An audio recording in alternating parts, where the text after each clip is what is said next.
nílé lóko lájò lẹ́yìn òdì mo kí gbogbo yín káàbọ̀ sí orí ìkànnì Yusufullahi. Mo kí yín pé ẹ káàárọ̀, ẹ káàsán, ẹ káalẹ́ ní ibi tẹ́lẹ̀ gbogbo tẹ́ bá tẹ́ láǹfààní láti máa wo ìkànnì Yusufullahi. Àjíjẹ ara yóò máa jẹun, ọlọ́run ní fẹ́ ṣọṣẹ́ gbogbo wa. Ojú tẹ̀ fún wò wá àti tí tẹ̀ fún wò wá lòdì, kò sì ní fọ́nà ṣe ìwé. Ẹ ṣeun. Yusufullahi TV #1 Islamic channel jẹ́ ìkànnì tí ó wà fún oríṣiríṣi wáàsí àti ọ̀rọ̀ ẹ̀sìn látọ̀dọ̀ ọ̀pọ̀lọpọ̀ àwọn àfáà ńláńlá jàǹkàjàǹkà tí wọ́n mọ̀ máa ṣàlàyé ọ̀rọ̀ nípa ẹ̀sìn wa. Ní báyìí, ẹ bá mi subscribe sórí Yusufullahi TV kí ẹ lè máa jẹ ọ̀pọ̀lọpọ̀ gbádùn àwọn fídíò táwọn fi síbẹ̀ lónìí ọ̀rọ̀. Ẹ bá mi like kí ẹ sì bá mi subscribe, ẹ bá mi share kí ẹ bá mi comment sórí àwọn fídíò yìí. Ìṣẹ̀lẹ̀ bẹ́ẹ̀ bẹ́ẹ̀ ti sí. Ọ̀rọ̀ tí Kàkàkí ń sọ, ó ní àwa kan la tú ẹgbẹ́ kan tí ń jẹ́ ẹgbẹ́ ológogoro.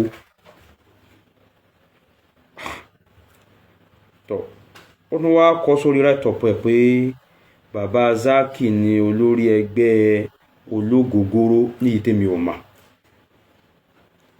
Ẹni tí ń jẹ́ olórí ẹgbẹ́ yẹn nípìlẹ̀ ilẹ̀ mímá. Ìgbà tí wọ́n sún tí kan bàbá Zaki èmi ò mà. Ṣé wá rẹ́gbẹ́ tí òun ń pè lẹ́gbẹ́ ológogoro yìí, lẹ́gbẹ́ tí àwa ń fẹ̀sùn kàn wípé àwọn ni wọ́n ń da omi àlàáfíà Ìlọrin rú. Gbogbo bí àwọn àfáà ṣe ń forí gbára wọn tédé òyédè, àwọn ni ìpìlẹ̀ rẹ̀ làwọn ẹgbẹ́ ológogoro yẹn tí Kàkàkí sọ yẹn. Ẹ bá fẹ́ mẹgbẹ́ ológogoro, Kàkàkí ni ẹbí. Níbo lẹgbẹ́ ológogoro tí ń wí wà? Ẹni tí ò bá ti lè query Kàkàkí nípa ẹgbẹ́ wo ní jẹ́gbẹ́ ológogoro, ta ní ń jẹ́ bẹ́ẹ̀, àwọn wo ló fi bàbá Zaki jẹ oyè yẹn, ẹnì kankan ò gbọdọ̀ bí mi nípa ẹgbẹ́ wo ní jẹ́gbẹ́ ológogoro. Ẹ pé Kàkàkí kẹ́ bí.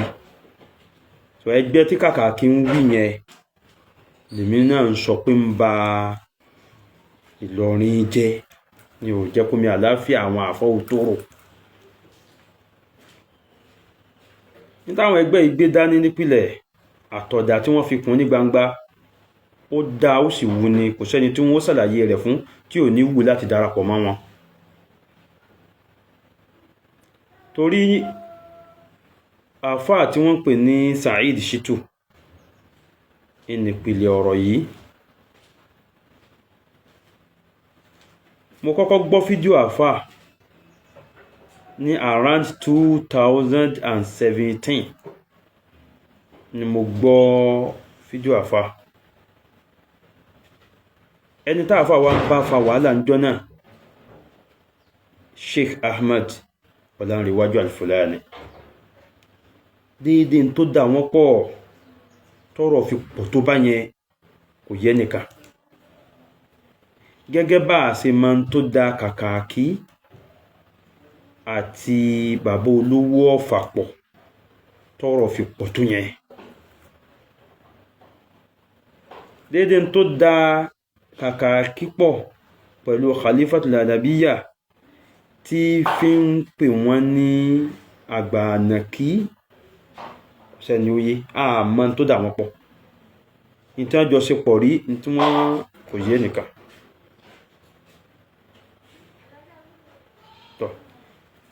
Àwọn ẹgbẹ́ tí wọ́n wá kóra wọn jọ tán ní wọ́n tí Kàkàkí ni wọ́n jẹ́gbẹ́ ológogoro yìí, àwọn ẹgbẹ́ yìí wà ní Kàkàkí ń ṣiṣẹ́ fún.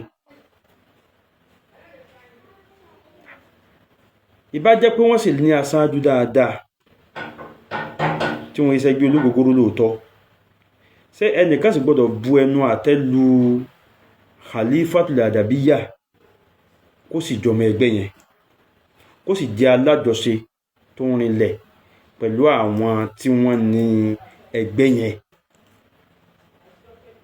kó sì máa yin ẹgbẹ́ yẹn kó máa wá fi bú àfáàlú.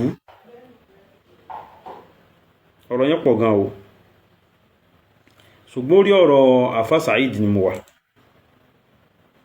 Àmọ́ tó dùn àtàfà Al-Fulani pọ̀, ọ̀rọ̀ yẹn pọ̀ gan. Ibẹ̀ náà mo sì ti bẹ̀rẹ̀ attacking pẹ̀lú ẹ̀. Sẹ́mà, ọ̀tọ̀ ni orí ẹ burú kò ní dá fún ọ̀tọ̀ nìyẹn. Ọ̀tọ̀ ni kẹ́ ẹ sọ ọ̀rọ̀ tó ń tọ̀ wọ́n padà dájòkó, yóò máa rò báyìí, yóò máa rò báyìí, yóò sì ní máa dàbí kórìí rí ó dàrú. Ọ̀rọ̀ tó ṣe pé ẹnu yín ó gbákẹ́ ló ń tọ̀ ń bè èbú ni, ẹ lè sọ pé ó ṣépè fún yín ni, kò bú yín kò sì yìn yín. Gbogbo yìí tẹ́ bá rò pé ó fi yìn yín níbẹ̀ bá padà dájòkó, ẹ padà rí pé ẹ̀yìn náà tó kọ́ lílé iná. Irú àwọn ọ̀rọ̀ bẹ́ẹ̀ wọ́n ń kì bọ àfá Saheed lá. Kò kọ́kọ́ dá mi lóhùn, ṣùgbọ́n wà tó dáàrin nǹkan kò rárá gbé mọ́. Ó sọ ọ̀rọ̀ tipátipá sí mi. Ìgbà wo ló sọ̀rọ̀ tipátipá yẹn? Nígbà tí wọ́n rí kù lórí ọ̀rọ̀ àfá Al-Fulani, ọ̀rọ̀ kan Amirul Jaysh Yahya, Sheikh Amirul Jaysh mú mi ni o, ẹ má bínú pé mo sì pè wọ́n o, mo ń sọ ọ̀rọ̀ lọ́wọ́ ni. Sheikh Amirul Jaysh Yahya Salati, ọ̀rọ̀ kan wọ́n, afá sọ̀rọ̀ lọ lórí ọ̀rọ̀ wọn ní àfá Saheed. Nígbà tó yá ọkàn mufti, àsìkò yẹn èmi náà ti dúró tán.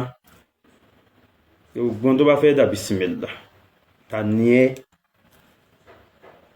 láti máa bú àwọn àfáà wa? Mo fi ọ̀rọ̀ tá àfá Saheed láyà ní títa láyà tó ní agbá. Tó bá jẹ́ pé ọ̀rọ̀ mi bá ń bẹ nínú àfá tó dẹ̀ fẹ́ ṣiṣẹ́ lórí ẹ̀, inú bíbí ọ̀rọ̀ yẹn kò sára tí ò lè fi dá, torí mo sọ ọ̀rọ̀ sí. Kìí ṣe ebú, kìí sí ìsẹ̀yìn, ṣùgbọ́n èèyàn ò ní gbọ́ kínú rẹ̀ ó dùn tó bá jọmọ ọkọ.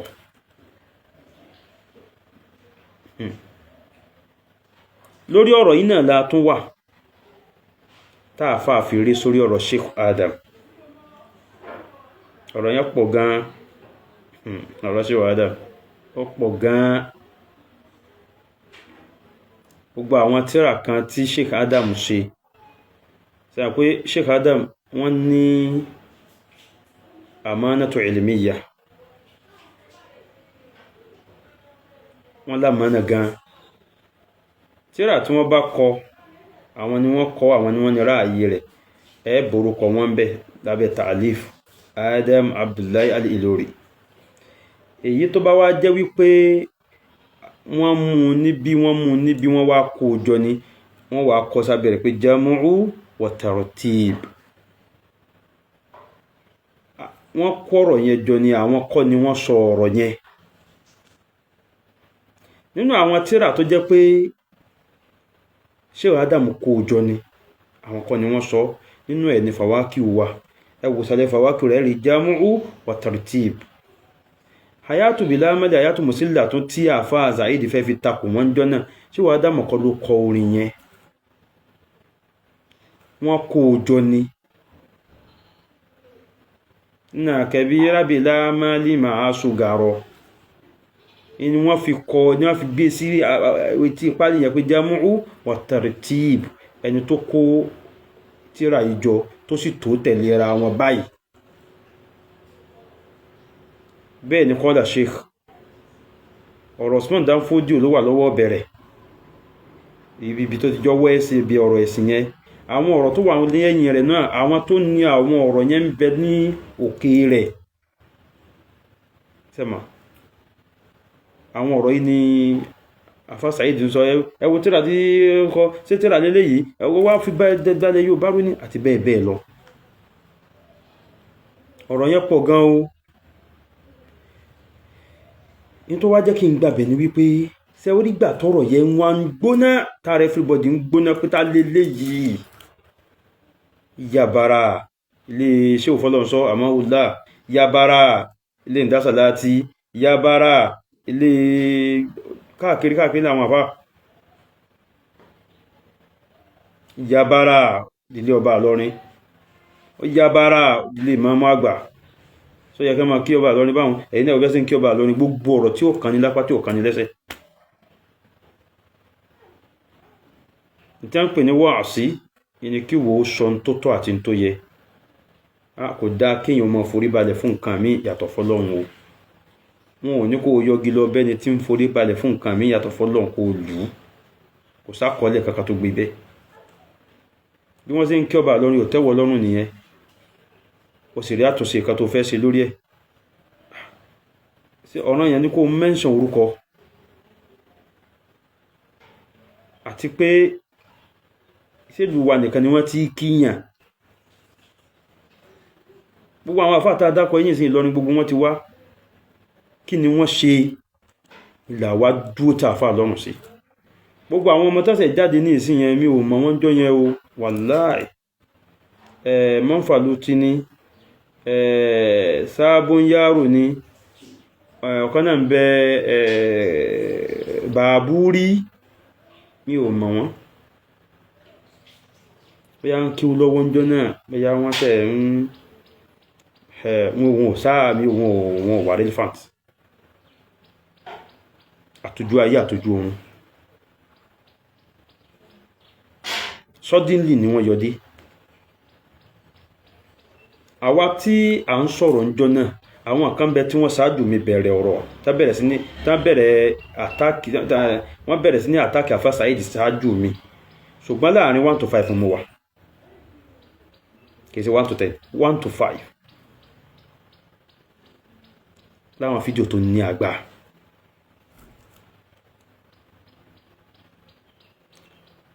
nígbà náà kẹ́ lè mọ bọ́rọ̀ yẹn ṣe lágbára tó tí n bá ti ṣe fídíò tán pẹ̀sí àwọn ológogoro ilé mi sẹ́ndì ẹ̀ sí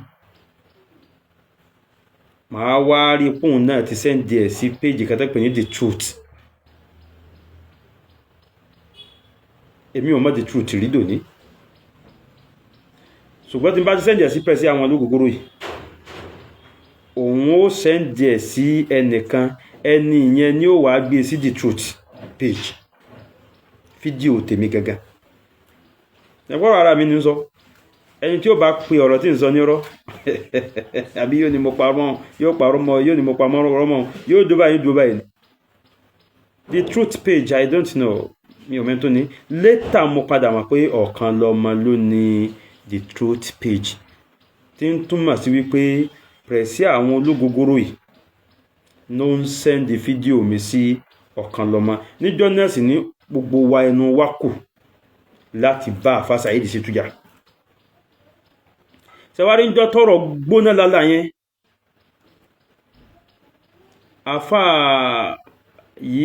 àfá olórí alálàájì Ọ̀yọ́ olórí alálàájì lọ́yọ́ 5 and 6 sí àfá Saheed sí túnì gbogbo ṣe báyìí mọ́ ṣe báyìí tó bá wáyé lọ́tọ̀dọ̀ àfá Saheed Shittu olórí alálàájì yìí ni kódà àfá Saheed a máa lọ sílé olórí alálàájì yìí lọ sùn ó gbé bẹ́ẹ̀ tí èsùsù kan oṣù méjì inú ilé olórí alálàájì yìí ni àfá Saheed Shittu ó wà títí ń fan rere gbogbo àwọn àfá kò sẹ́ fan rere wọn títí ń bú gbogbo àwọn àfá tí ń bú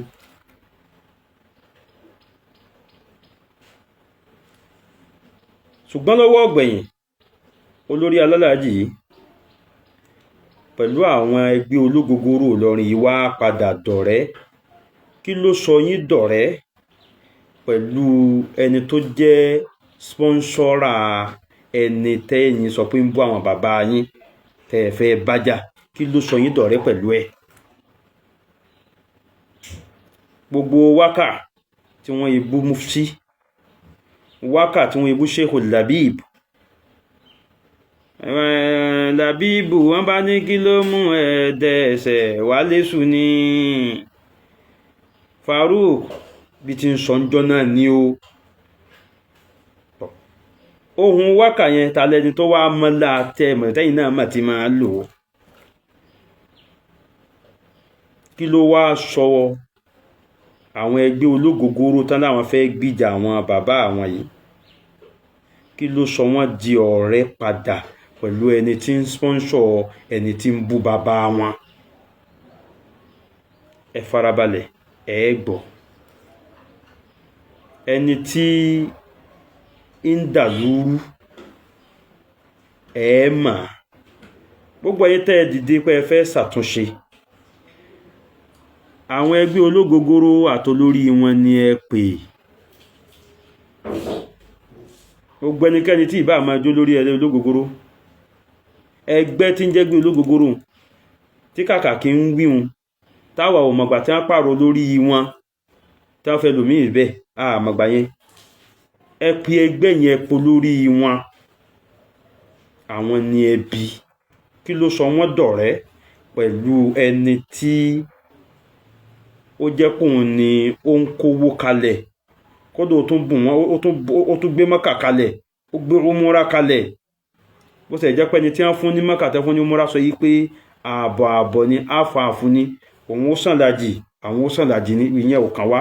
Ìṣòro ayé tiyín nìyẹn. Kí ló sọ àwọn àtẹni yìí di ọ̀rẹ́? Ẹni yìí ní ń gbéwó kalẹ̀, ní ń gbélé kalẹ̀, gbé mọ́tò kalẹ̀ fún ẹni tí ń ba àwọn bàbá wa lórúkọ jẹ́. Gbogbo wọn ṣe ń bọ́ba lọ́rin ni, ó bú ìmáàmù lọ́rin ni, ó bú Shehu Adam ni, ó bú kíní kan. Gbogbo ẹni tó gbówó ẹ̀ kalẹ̀ tẹ́ ẹ̀ bá mọ̀ olórí alálàájì ni. Tọ́ bẹ́ẹ̀ bá mọ olórí alálàájì, ìṣòro ayé tiyín nù. Ẹ máa bá mi bọ̀ díẹ̀díẹ̀ kẹ́ ẹ lè mọ̀ dí ìbínú táwa bí tá a fi bá ẹgbẹ́ ológogoro yẹn jà. Àbí ìbáyìí pé wà ògógóró ń bẹnu ọpọlọ yín, ẹ sì bárú ẹni ìṣe. Òun ní tó wá ń kọ́ wa bá ṣe rí i mú. Mo ń bọ̀ wọn ò tí ì dé. Assalamu alaikum warahmatullah.